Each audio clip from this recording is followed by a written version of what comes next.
3 weeks before Eric proposed to his wife, he sat in a sandwich shop with a napkin and a calculator app. He was trying to decide between a $7,000 engagement ring and a $9,000 one. That $2,000 difference, if invested rather than worn, represents roughly $35,000 of additional retirement savings 30 years down the road. Long-term wealth is rarely a product of daily budgeting or lucky stock picks. Instead, it is defined by how you handle roughly 5 specific recurring moments in your adult life, where the number $7,000 forces a decision. These moments arrive disguised as isolated one-off situations, a special purchase or a sudden emergency, which makes them easy to ignore in the context of a 30-year plan. Failing to recognize these 5 moments as a repeating pattern is the primary reason many high earners end up with financial regret instead of margin. At the jewelry store, the salesperson framed the $9,000 ring through a financing plan.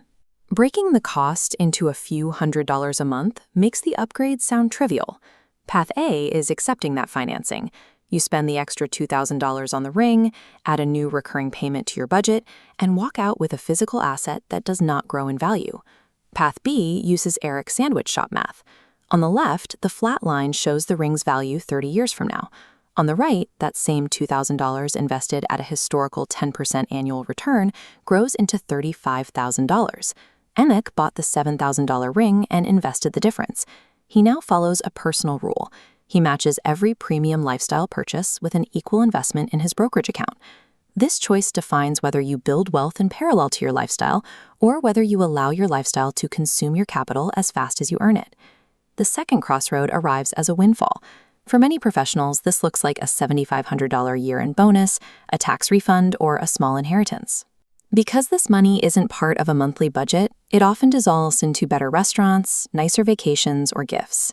It flows outside of your normal financial structure, leaving no trace behind. Spending a $7,500 bonus every year for a decade removes roughly $100,000 from your total compounded wealth. Most financial systems are designed to regulate a steady monthly paycheck. When a lump sum arrives through a door without a lock, willpower is rarely enough to stop it from being spent.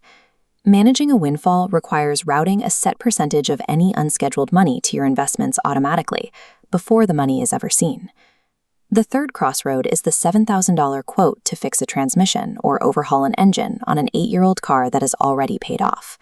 A one-time repair bill creates significant sticker shock, making the dealership's offer of a new car for a supposedly affordable $399 a month look like the safer financial move. If that $7,000 repair buys you 4 more years of driving, your annual cost is $1,750. The second bar shows the reality of a new car: loan payments, higher insurance, and thousands in first-year depreciation. The repair is almost always the cheaper path. Many people choose to pay double or triple the annualized cost of a repair simply to avoid writing one large check, trading long-term wealth for the comfort of a smaller recurring payment. This decision separates those who actually own their vehicles from those trapped in a perpetual cycle of financing new assets that lose value every day. The fourth crossroad involves the college tuition gap. After financial aid, the average out-of-pocket cost for an in-state university is roughly $7,000 to $9,000 per year per child. Parent A contributes $100 a month starting when their child is born, reaching $43,000 by freshman year. Parent B waits until age 12, contributing $300 a month. Those invest the same principal, but the late start drains $16,000 from Parent B's balance. When that gap is covered from current income during the college years, it is usually the parents' retirement contributions that take the hit. Success in educational savings is dictated more by the start date than by the amount of the monthly contribution. The final crossroad is a $7,000 severance check following a layoff. You can treat this check as a paid vacation while you decompress, or you can immediately compress your expenses to treat the money as survival capital. Extending your financial runway buys you the time to negotiate your next salary from a position of strength, rather than accepting the first offer out of desperation. Severance functions as a mechanism to buy time. It is a fixed resource used to secure your next role without depleting your emergency fund. The specific $7,000 item matters less than the behavior it reveals. These moments are opportunities to set or break a long-term financial pattern. You don't need to handle all 5 of these decisions perfectly to succeed.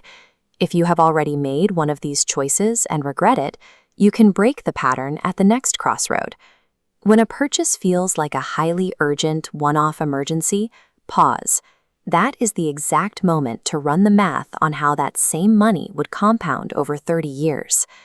Mastering these 5 moments is what allows people to reach retirement with a comfortable financial margin rather than a list of regrets.